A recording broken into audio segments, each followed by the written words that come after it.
আমি বলতে চাই এখানে কি মা সরস্বতী খুব কষ্টে চলছে না তো, কিন্তু এসব কি গান চলছে? এই ব্লগ বানাতে বানান না।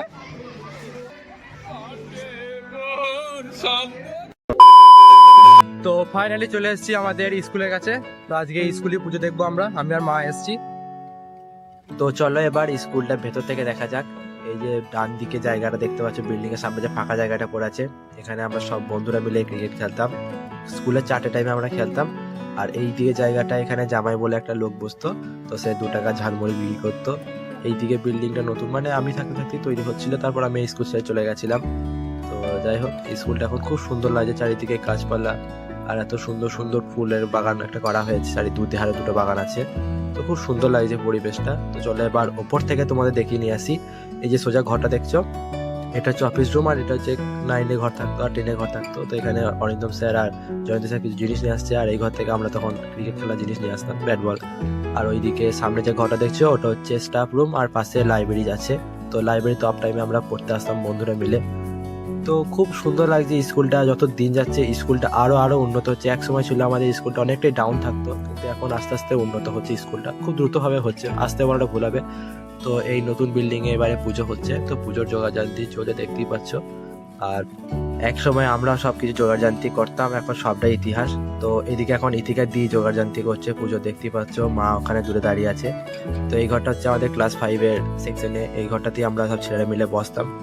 তো খুব মনে পড়ে আছে দিনগুলোর। ঠাকুর মশাই চলে এসেছে, তো এবার ঘর ভরতে যাব। পুজোর সমস্ত জোগাড়যন্ত্রীও রেডি হয়ে গেছে।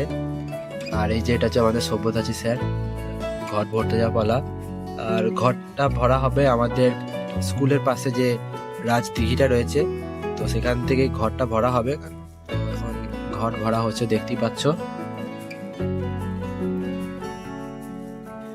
আর অনেক ছাত্রছাত্রী এসছে স্কুলে, মানে যারা পড়ে, আবার এক্স স্টুডেন্ট, আবার যারা হয়তো ভর্তি হবে তারাও আসে, মানে ছোট বাচ্চারা। ঘর নিয়ে যাওয়া হবে, তারপর পুজো আরম্ভ হবে।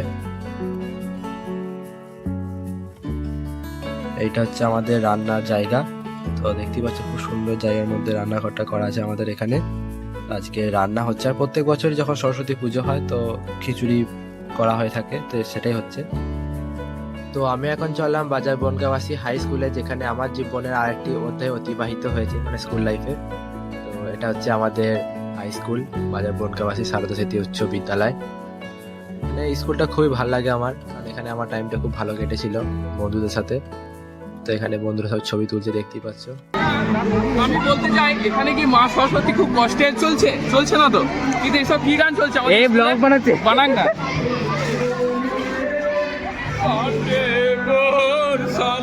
আর এখানে রান্না হচ্ছে, আর এই যে যিনি রান্না করছেন এনাকে অনেকেই চিনে থাকবেন, কারণ এরা চপ বনগাঁওয়াসীতে বিখ্যাত। তো এখানে রান্না তার ক্যামেরা নিয়ে এসেছিল, তো এখানে সবার ছবিগুলো তুলছিল।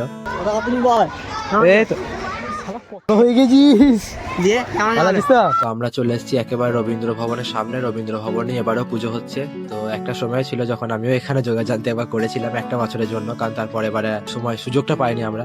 ম্যামরা সব ছিল দাঁড়িয়ে, ছবি তুলছিল, স্যাররা সব গল্প করছিল। তো জায়গাটা খুব ভালো লাগছিল। ম্যাম ভালো আছেন? তো এই স্কুলটা আরো বেশি ভালো লাগে, তার কারণ এই স্কুলে সবার সাথে পরিচয় হয়ে রয়েছে। কারণ আমরা যখন ওয়াইপিসি করেছিলাম, তখন সে জুনিয়র হোক বা সিনিয়র, সবার সাথে একটা বন্ধুত্বপূর্ণ সম্পর্ক স্থাপন হয়ে গেছিল। তো এদিকে পুজোর যোগাযন্ত্রী হয়ে গেছে, মানে পুজো হচ্ছে, এখন সবাই পুষ্পাঞ্জলি দিচ্ছে, আর এদের হয়ে যাওয়ার পর আমরা পুষ্পাঞ্জলি দেবো। তো এখন আমরা পুষ্পাঞ্জলি দিচ্ছি, আর ভিডিওটা এখন ফোকাস করছে আমাদের এই স্কুলের কম্পিউটার টিচার। আরো বাকি যারা আছে তারা পুষ্পাঞ্জলি দেবে। এখানে ম্যাম গল্প করছে, যে রিঙ্কি ম্যামের সাথে আমার খুব ভালো সম্পর্ক। ম্যাম তো আমার যখন ক্লাস নিত তখন ম্যাম, তাছাড়া বাকি সময়টা আমাদের বন্ধুই ছিল ম্যাম। তো এখন চললাম প্রসাদ নিতে। তো পুজো এখানে হয়ে গেছে কমপ্লিট। এই যে ঘোড়া প্রসাদ খাচ্ছে, এখানে সব বন্ধু করে আছি। এখানে খাওয়া দাওয়ার ব্যবস্থা করা হয়েছে, কিন্তু আমি এখানে আজকে খাবো না, আমরা জাগেশ্বর স্কুলে খাবার খাবো সাইড। আর এইখানে যে বোনগুলোকে দেখছো, তো এই বোনগুলো হচ্ছে আমার ওয়াইপিসি টিমমেট, মানে যখন আমরা ইউথ পার্লামেন্ট করেছিলাম তো এরা সবাই ছিল আমাদের ক্লাসে। আমরা কজন ছিল, বাকি এদের ফুল টিমটাই হ্যান্ডেল করেছিল ওয়াইপিসিটা। তো আমরা সেকেন্ড পজিশন পেয়েছিলাম পুরো মঙ্গলকোটের মধ্যে, ব্লকের মধ্যে। এখানে প্রকাশ স্যার আমাদেরকে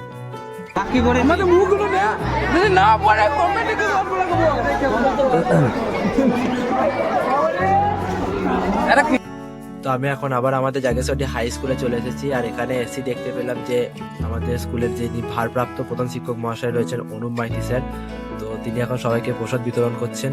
তো আমাদের এই স্যারটা খুব ভালো মানুষ। আগে স্যারকে খুব খারাপ মনে করতাম, কারণ স্যার কথাতেই মানে কথাতে বলাটা ভুল হবে, স্যার মারতো আমাদের পড়া না পারলে। তো এখন স্যারকে সেটা মনে হয় না যে স্যার ভালোর জন্যই মারতো, তখন অতটা বুঝতে পারতাম না। তবে স্যার আমাদের সাথে ব্যবহার খুব ভালো করে। তো এখন এখানে হোম হচ্ছে দেখতেই পাচ্ছ, আর আমার বাঁ দিকে রয়েছে মৌসুমী ম্যাম আর ডান দিকে রয়েছে নন্দিনীদি। তো এই স্কুলে আমি মানে আমরা সবাই যত ম্যাম আছে সবাইকেই দিদি বলতাম। তো ছোট থেকে আমাদের অভ্যাস হয়ে আছে এখানে আসলে দিদি বলি, আর অন্য কোনো স্কুলে মানে যেমন বাজার স্কুলে গেলে ম্যামদের সাথে দেখা হলে ম্যামই বলি, সেখানে দিদি বলি না, কারণ ওখানে ম্যাম বলি অভ্যস্ত হয়ে আছি। তো এখানে শান্তির জল হচ্ছে, সবাই শান্তির জল নিচ্ছে দেখতেই পাচ্ছ। তারপর সব পুজো শেষ হয়ে যাওয়ার পর আমরা চলে যাব খাবারের দিকে। তো এখানে স্যারকে হোমের ফোঁটা দেওয়া হলো, তো সবাইকে দেওয়া হচ্ছে হোমের ফোঁটা। ঠাকুরমশাই যখন সময় হবে চা দেবে, আমি সুমন সবকে বলে দিচ্ছি সঙ্গে আসবে। তো চলে এসেছি আমরা খাবারের দিকে। তো আজকের মেনুতে হয়েছে খিচুড়ি, বাঁধাকপির তরকারি, এর সাথে ছিল চাটনি, পায়েস আর বোঁদে। তো আজকের দিনটা খুব সুন্দরভাবে কাটলো স্কুলের মধ্যে। বহুদিন পর আবার স্কুলে একটু ছোট্ট সাহায্য করতে পারলাম পুজো যোগাযান্তির মধ্যে দিয়ে। তো খুব ভালো লাগলো, কষ্ট হচ্ছিল মনে মনে যে এত বছর ধরে আমরা করে এসেছি, এখন অতটা করতে পারছি না। তো যাই হোক, যে তোমাদেরকে আমরা একটাই বলতে চাই যে আমরা আমার থেকে যারা ছোট রয়েছে, যারা স্কুলে পড়ছো, স্কুলের এনজয়টা তোমরা কখনই মিস করো না, কারণ বড় হয়ে গেলে তোমরা সেই জিনিসটা আর পাবে না। তো দেখা হচ্ছে তোমাদের সাথে পরের ব্লগে। যদি ভিডিওটা ভালো লাগে অবশ্যই লাইক করে সাবস্ক্রাইব করে দেবেন চ্যানেলে নতুন এসে থাকলে, এবং পাশে থাকবেন। ধন্যবাদ।